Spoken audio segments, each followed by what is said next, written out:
Assalamualaikum warahmatullahi wabarakatuh. Kembali lagi dalam channel pembelajaran Bu Maya. Anak-anak, bagaimana kabar kalian semua? Semoga semuanya dalam keadaan sehat walafiat dan selalu ceria. Nah, materi sebelumnya kita sudah belajar tentang gerak. Kali ini kita akan belajar tentang gaya dan penerapannya dalam kehidupan. Oke, sebelum masuk jangan lupa ya di subscribe, di like, di komen, dan di share video pembelajaran ini agar dapat bermanfaat untuk yang lainnya. Oke, kita lanjut. Oke, anak-anak, kita masuk ke materi yang pertama. Nah, untuk materi yang pertama kita akan belajar tentang pengertian dari gaya. Nah, mungkin kalian pernah mendengar kata gaya bukan? Nah, di sini gaya itu bukan kata yang sehari-hari kalian pernah dengar atau biasa disebut dengan style. Nah, gaya dalam fisika itu berbeda. Di sini, gaya adalah suatu tarikan atau dorongan yang diberikan pada benda terhadap benda lain.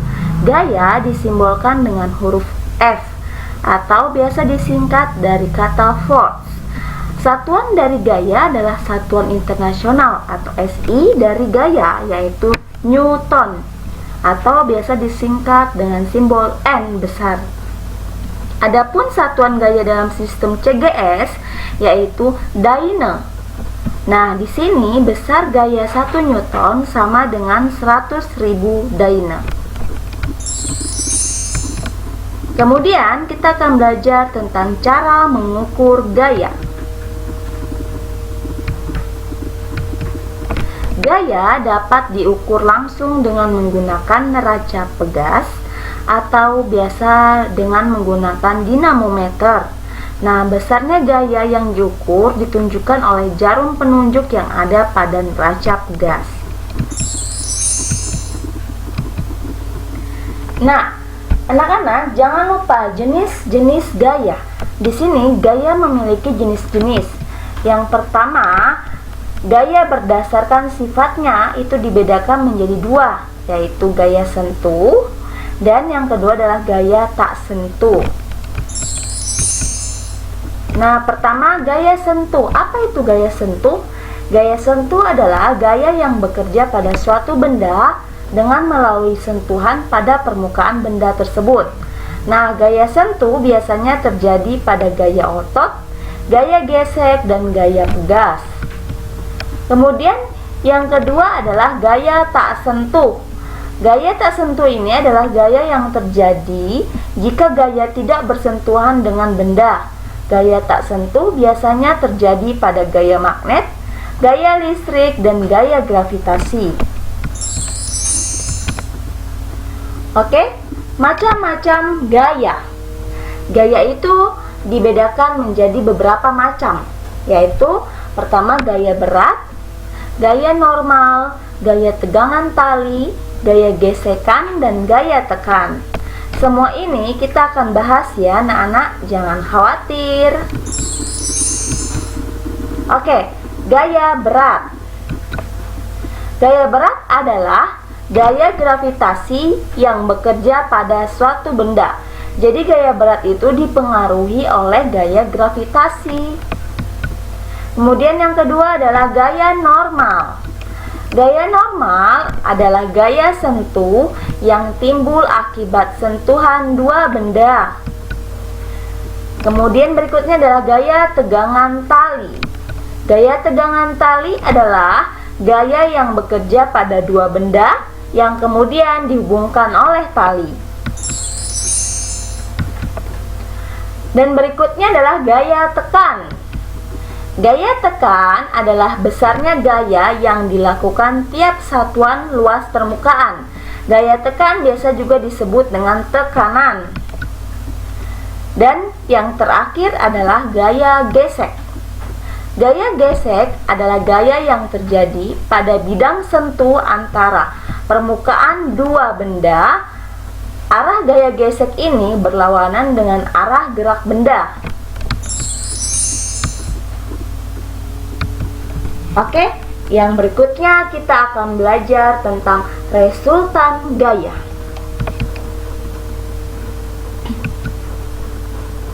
Nah, kalian perlu tahu dulu apa itu resultan gaya. Nah, resultan gaya itu beberapa gaya yang bekerja pada suatu benda dalam satu garis kerja dapat diganti oleh sebuah gaya yang dinamakan dengan resultan gaya. Nah, resultan gaya itu biasa disebut dengan sigma gaya. Pertama kita akan bahas nih, bagaimana kalau gaya-gaya yang segaris dan searah. Resultannya kira-kira bagaimana ya? Oke, resultan gaya dari dua atau beberapa gaya yang searah bisa digambarkan pada satu garis, dan besarnya hasil penjumlahan gaya-gaya itu bisa ditulis kayak gini anak-anak. Rumusnya itu adalah FR ini adalah gaya resultan sama dengan F1 ditambah dengan F2. Nah, kalau seandainya F atau gayanya banyak, bisa ditambah seterusnya. Kemudian di sini kita akan belajar tentang contoh soal dari gaya yang segaris. Oke?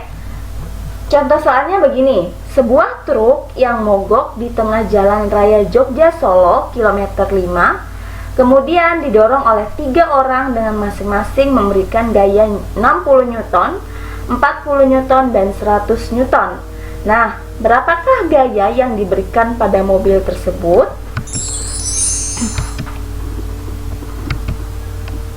Oke, kita lanjut untuk penyelesaiannya. Pertama, kita harus tulis dulu diketahuinya. Di situ diketahui bahwa F1 sama dengan 60 Newton, F2 40 Newton, F3 100 Newton. Kemudian yang ditanya adalah gaya resultan dari ketiga orang tersebut untuk mendorong mobil. Nah, jawabnya tentu saja kalau gaya itu segaris, itu berarti dijumlah karena ada 3 gaya, berarti FR-nya adalah F1 tambah F2 ditambah dengan F3. Kita masukkan F1-nya 60 Newton, F2-nya 40 Newton, F3-nya 100 Newton. Semuanya ini dijumlah ya, dan hasilnya adalah 200 Newton. Jadi besar gaya resultannya sebesar 200 Newton.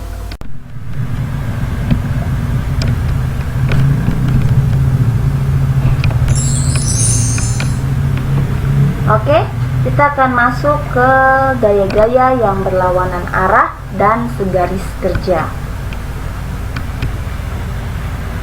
Oke, jika semua gaya yang arahnya ke kanan dijumlah menjadi gaya F1, sedangkan semua gaya yang arahnya ke kiri dijumlah menjadi gaya F2,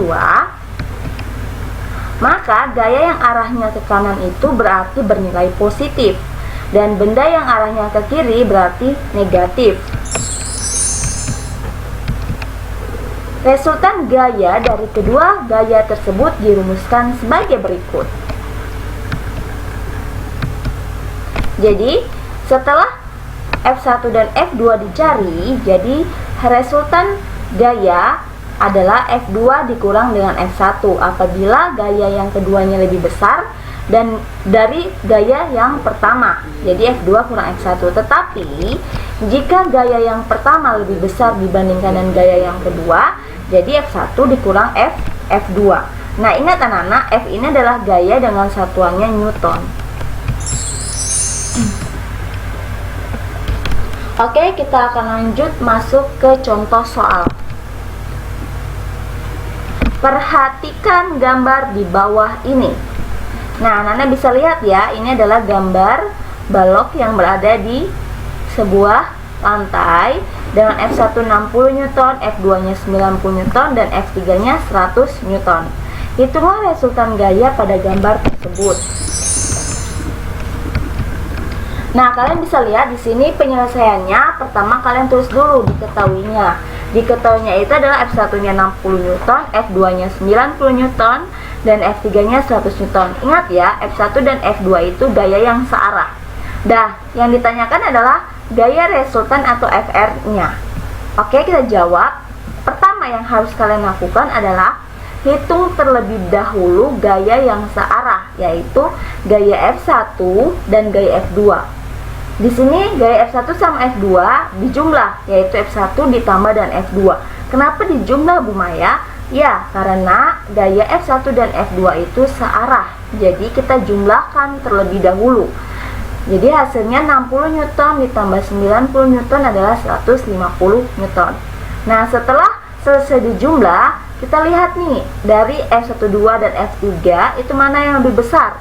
Oh, ternyata yang lebih besar adalah gaya penjumlahan dari F1 dan F2, yaitu 150 Newton. Nah, jadi F total atau FR-nya sama dengan F12 dikurang dengan F3, yaitu 150 Newton dikurang dengan 100 Newton. Hasilnya adalah 50 Newton. Oke, sekarang gaya-gaya yang tidak segaris. Untuk mencari paduan gaya dari dua gaya yang tidak segaris, kerja dapat menggunakan metode jajar jenjang. Kalian bisa lihat ini adalah F1, ini F2, ini adalah gaya resultannya, dan ini adalah besar dari sudutnya atau biasa disebut dengan alfa. Oke, dari gambar tersebut dapat diketahui jika dua buah gaya membentuk sudut alfa, maka resultan gayanya kita bisa pakai rumus ini ya anak-anak. Jadi FR sama dengan akar dari F1 kuadrat ditambah F2 kuadrat ditambah 2 kali F1 dikali F2 cos alfa. Nah, untuk sudut apitnya 90 derajat, nilai dirumuskan sebagai berikut. Jadi FR sama dengan akar dari F1 kuadrat ditambah F2 kuadrat. Ingat, rumus ini dipakai jika sudut apitnya sebesar 90 derajat.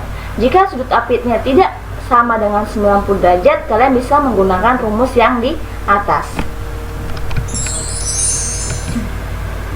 Oke, contoh soal sebagai berikut. Perhatikan gambar di bawah ini. F1 nya adalah 80 Newton, F2 nya adalah 60 Newton. Nah, hitunglah resultan gaya pada gambar tersebut. Oke, di sini kita akan membahas tentang penyelesaian dari soal tadi. Nah, di sini yang diketahui adalah F1-nya 80 Newton, F2-nya 60 Newton, dan theta itu adalah sudut ya, bisa theta, bisa juga alfa. Di sini adalah 60 derajat. Nah, yang ditanyakan adalah FR atau gaya resultan pada gambar yang tadi. Nah, jawabnya sudah tahu kan, tadi rumusnya adalah rumus yang di atas atau yang pertama tadi yang mempunyai sudut. Nah, FR-nya di sini adalah R1-nya 80 dikuadratkan ditambah F2-nya 60 kuadrat ditambah dengan 2 dikalikan dengan F1-nya 80 dikalikan dengan F2-nya 60 dikalikan dengan cos theta. Theta-nya ini diganti dengan 60 derajat.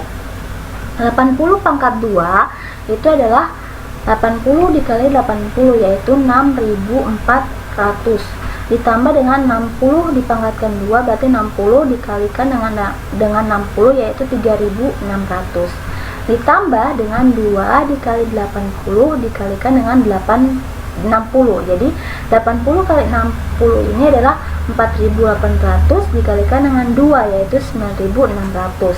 Kemudian dikalikan dengan cos 60. Tentu saja kalian sudah tentu saja cos 60 ini kalian bisa mencarinya di kalkulator, yaitu cos 60 itu didapat adalah setengah atau 0,5. Di sini ibu pakai setengah ya. Oke, kita lanjut. Nah, kita langsung jawab. Tadi sudah kan sampai setengah. Jadi 6.400 ditambah 3.600 yaitu 10.000 ditambah dengan 9.600 dibagi dengan 2. Ini dikalikan dengan setengah, berarti 9.600 dibagi dengan 2, hasilnya adalah 4.800. Jadi FR itu sama dengan akar dari 10.000 ditambah dengan 4.800, hasilnya adalah 14.800. Nah, akar dari 14.800 ini kalian bisa cari di kalkulator, yaitu hasilnya adalah 121,65 Newton. Jadi resultan gayanya sebesar 121,65 Newton. Oke, kita masuk ke hukum Newton. Nah, hukum Newton ini dibagi menjadi 3. Namun sebelumnya, hukum Newton ini berasal dari Inggris, yaitu Isaac Newton. Beliau melakukan penelitian tentang gaya dan gerak. Berdasarkan penelitiannya, beliau mengemukakan bahwa hukum Newton itu dibagi menjadi 3. Yang pertama ada hukum 1 Newton, hukum 2 Newton, dan hukum 3 Newton. Ketiganya ini berbicara tentang gaya dan gerak. Oke, di sini kita akan masuk ke hukum 1 Newton.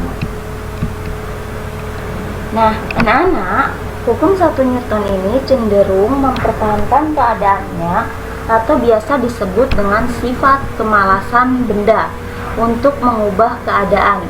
Biasa disebut dengan kelembaman atau inersia.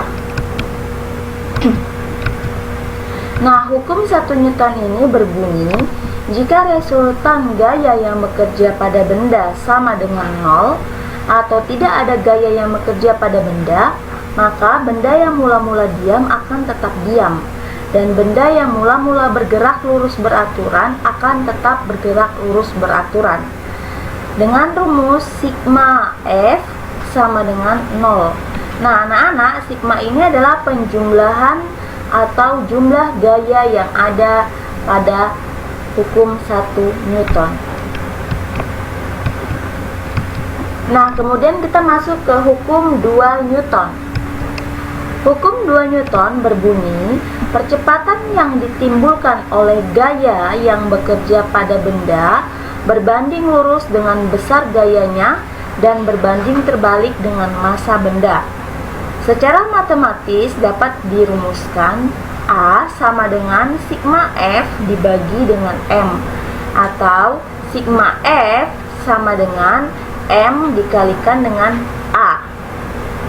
Dengan M itu adalah massa, satuannya kilogram, A itu adalah percepatan, satuannya meter per sekon kuadrat, dan F itu adalah gaya, satuannya Newton.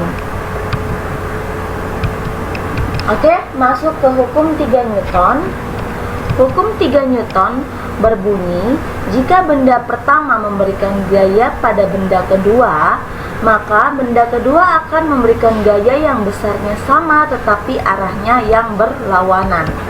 Nah, secara matematis dapat dirumuskan F1 sama dengan min F2, dengan F1 itu adalah gaya aksi dan F2 itu adalah gaya reaksi. Nah, kalian perlu tahu bahwa konsep aksi reaksi atau hukum 3 Newton, konsep aksi reaksi atau hukum 3 Newton, yang pertama adalah aksi reaksi sama besarnya, tetapi yang berlainan itu adalah berlawanan arah. Yang kedua, aksi reaksi bekerja pada dua benda yang berbeda. Jadi bukan pada satu benda, tapi dua benda yang bekerja yang berbeda. Yang ketiga, pasangan aksi reaksi muncul jika dua benda tersebut saling berinteraksi.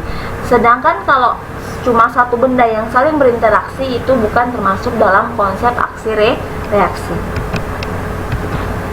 Nah, kalian bisa lihat di sini adalah salah satu aplikasi hukum 1 Newton dalam kehidupan. Ibu kasih satu contoh aja ya. Misalnya, ini adalah orang yang sedang naik mobil. Nah, pada saat dia naik mobil, kemudian di depannya ini ada tembok atau ada halangan, dia akan tiba-tiba mengerem mobil tersebut dan dia akan maju jungkir ke depan. Nah, dia jungkir ke depan. Ini disebut dengan hukum 1 Newton. Kenapa dia bisa jungkir ke depan? Dia tidak memasang tali atau sabuk pengaman. Kemudian yang kedua, aplikasi hukum 2 Newton dalam kehidupan. Nah, anak-anak bisa lihat ada, anggap saja ini orang ya, orang mendorong balok ke depan. Nah, dia akan melakukan hukum 2 Newton. Hukum 2 Newton tadi rumusnya adalah A sama dengan sigma F dibagi dengan M. Nah, ada percepatan yang dilakukan oleh balok, kemudian ada massa baloknya, dan ada dari gaya yang dilakukan oleh orang pada saat mendorong si balok. Yang ketiga, aplikasi hukum 3 Newton dalam kehidupan. Nah, kalian bisa lihat, ini adalah orang yang sedang mendorong tembok. Ingat, hukum aplikasi hukum 3 Newton ini dia terjadi pada 2 benda yang berlawanan dan 2 benda yang saling berinteraksi. Nah, pada saat orang ini sedang mendorong tembok, ada aksinya ke depan dan ada reaksinya pada saat dia mendorong, dan dia akan terdorong ke belakang. Mereka adalah hukum aksi reaksi dengan saling berlawanan. Oke, terima kasih sudah menonton video pembelajaran dari Bu Maya. Jangan lupa disaksikan kembali video-video pembelajaran lainnya. Dan jangan lupa ya, di subscribe, di like, di komen, dan di share video ini agar dapat bermanfaat untuk yang lainnya. Oke, terima kasih. Wassalamualaikum warahmatullahi wabarakatuh.